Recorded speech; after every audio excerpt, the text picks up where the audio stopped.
It is June 23rd. It is day 135 of the Trump presidency. I'm gonna forewarn you that the headlines today are probably gonna make you feel like you're on drugs. This is like a special list of headlines, okay? And I think you'll know what I mean by the end. So just buckle up. Okay. Let's get started. First, I don't know about foremost, but first we're going to talk about the feud that has erupted between Elon Musk and Trump. And I don't really know if this is something he's been holding in or if this is drug induced. I know there's been a lot more information coming out about Elon's drug use. In any case, he sort of went off on X today and he called the budget bill a massive, outrageous, pork-filled, that part is interesting. I don't know if that's a reference to Republicans being pigs. Okay, I don't hate it. Pork-filled, disgusting abomination in regards to the budget bill. And then he called for the removal of all the Republicans who voted to pass it through the House. So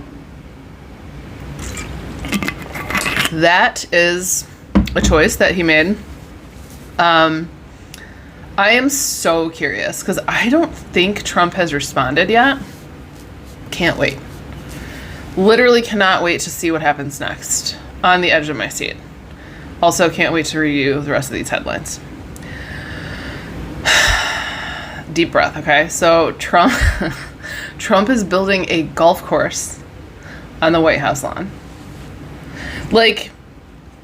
Isn't there something in the sort of philosophical idea of the singularity about how the level of absurdity increases? I don't know. I feel like I need to do some digging because it's getting, again, it's been getting more and more absurd, but now somebody really cranked it up to a 10. That's so offensive and so ridiculous. It's such a ridiculous move. I'm just not, I don't have words, man. I guess maybe it'll keep him at the White House more often instead of wasting taxpayer dollars at Mar-a-Lago, but anyway. Okay, this is, in my opinion, incredible, amazing news. And I think the whole world is blown away by this, but Ukraine launched another surprise attack on Russia, and they destroyed the bridge that connects Ukraine to Russia, basically Crimea to Russia. They used underwater explosives to destroy that bridge. And again, they're attacking infrastructure, they're attacking military equipment, they're not hurting any humans. And they crippled the fuck out of Russia in the last couple of days. Which is why, I can't remember if I told you guys this yesterday, but Russia is claiming that NATO had to be involved and that the United States had to be involved and that there's no possible way that Ukraine did this by themselves. I think that is for several reasons. I think that they're trying to obviously pull all of us into this, but I also think genuinely they are so embarrassed and dumbfounded that this happened. And I think obviously everyone underestimated Zelensky. And turns out he is a bad bitch. So sorry about that. Yeah, Russia hasn't really retaliated yet. And I am obviously expecting something pretty hardcore coming back from Russia, but I'm also they only have 60% of the planes that they were using to bomb people with. Not even 60%, sorry, 56%. Right? Is that right? Hold on. 50, yeah, something. Sorry. No. 60, because it's 34% or 36% that were destroyed. Anyways, whatever. They lost a lot of freaking planes that they were using to bomb Ukraine. And so that's not going to help them in this situation. Okay. The new FEMA chief, whose name is David Richardson, told his staff that he didn't know that there was such a thing as hurricane season. I think it's so funny that this administration talks so much about hiring for merit and then hires literally the stupidest, most unqualified people they couldn't even. It's like a cartoon. I don't even know how they did it. Honestly, it takes a degree of skill to hire people that are this unqualified. I'm impressed. Or like I'm the opposite of impressed. I'm astonished, maybe. I don't know. We're going to have a rough year of storms coming up. And don't count on FEMA to help you. Because they don't know that weather's real. It's not a good place to be starting. Steve Bannon is calling for the arrest of Lindsey Graham for his support of the Ukraine attacks that just happened. Again, I told you, like, the headlines tonight, they sort of read like headlines from a TLC reality show, or like probably more like a Bravo reality show. I don't know. I barely have any real news. It's just all drama. It's all MAGA drama. So that's interesting. But, I think that just points to people are owned by different factions of billionaires, right? Like there's sort of like Team Russia. Then there's like Team Tech, like Peter Thiel, which that's a whole other thing. And then there's like Team Netanyahu, which I would say is probably more Graham style.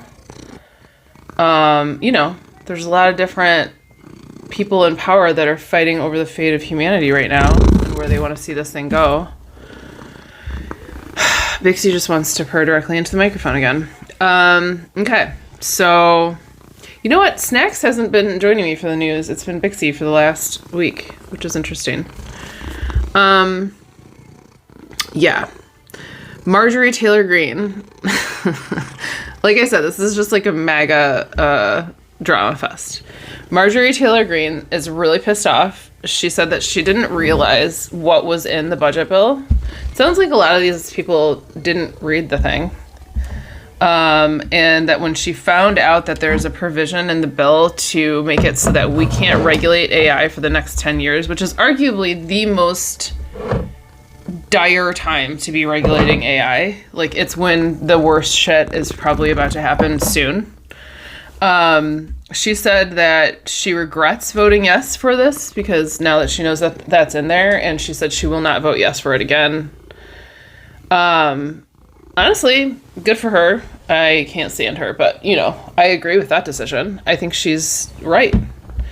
It's interesting, again, so, like, Putin has some, like, weird humanitarian type of things that he supports, which she's definitely, like, a Russia. She's Team Russia. Like, I believe Putin might be pro-Palestine. But then he also is like a murderous sociopathic mob boss at the same time. So it's like, it's weird. I'm trying to think if there's anything good about any of the other ones. Well, I think Netanyahu is pro-democracy, right? And like pro-gay rights, but still murderous sociopath, right? Like they all have maybe like a couple things about them that are redeeming. Not enough, but it's interesting. It can be confusing, right? Like it's confusing to hear her say that. Who else have I been agreeing with lately? It might even be like, was it Charlie Kirk? God, I hope not. No, what did Ben Shapiro say recently? Anyways.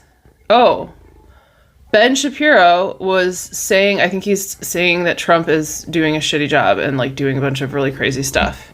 Yeah. Anyways. Interesting, right? It's interesting how some of them are starting to come out of the woodwork and speak out against this. This being the collapse of our previous reality. Yeah, okay.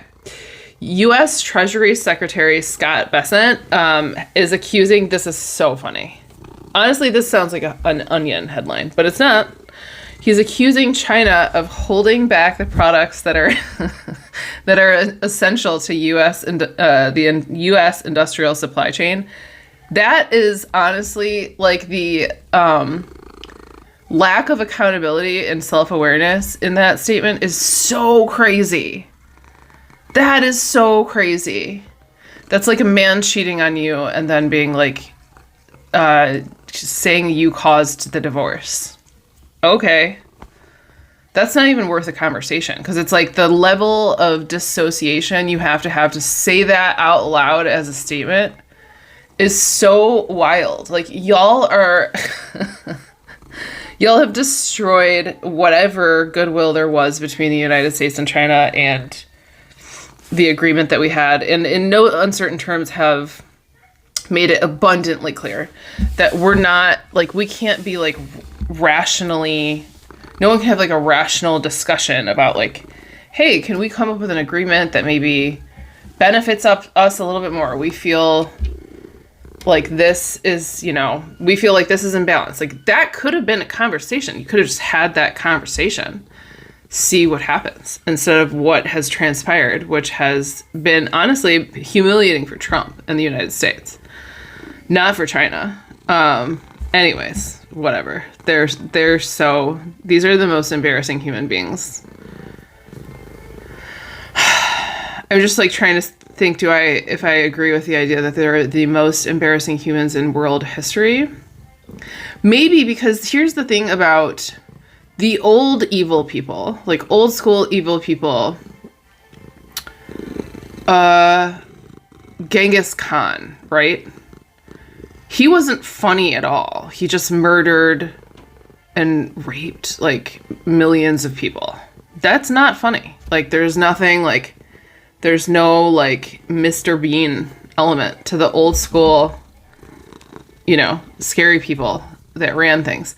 These people are simultaneously so dangerous, but they're also, like, it's like the Boss Baby Pixar version of the end of the world. It's like, it's almost impossible to take this seriously because it's so goofy.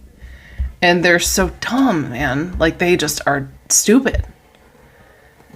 And it almost feels like someone's gonna, like, sit on the nuclear button like it's a whoopee cushion, and that's how it all ends or something. Like, I don't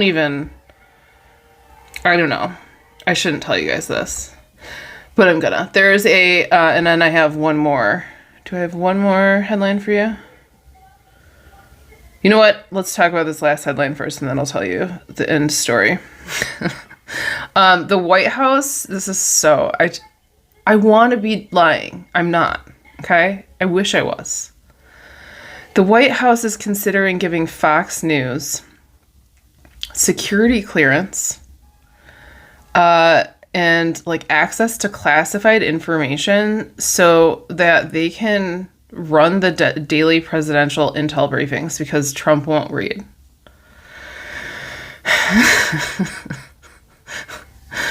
Okay.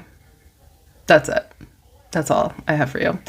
Yeah. So what I was going to say is that there's always a lot of psychic prediction videos on TikTok predicting various forms of, like, catastrophes, disasters, end of the world scenarios.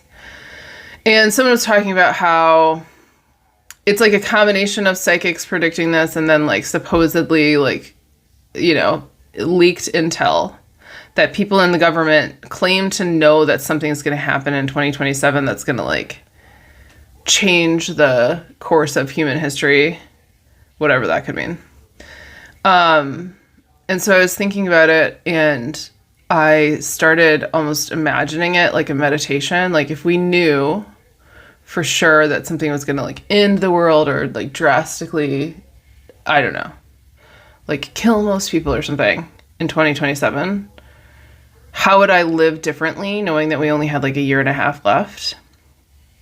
This is so messed up. Why am I telling you this? And I felt like a sense of relief. And then I was like, yeah, then I could just not worry about 90% of the stuff I'm worried about. And I would just I don't know, I felt more relaxed. That is not good. That's not good.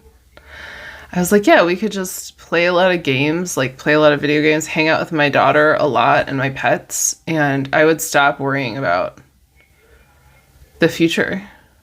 The future is like a crushing, I don't even know. The future is blinding and deafening right now. It's not a comforting thought. I have to say, I feel like a little bit lighter since I started thinking about the end of the world. Okay. Anyways, don't be like me. Don't be like me, kids. That's enough. I'll see you tomorrow.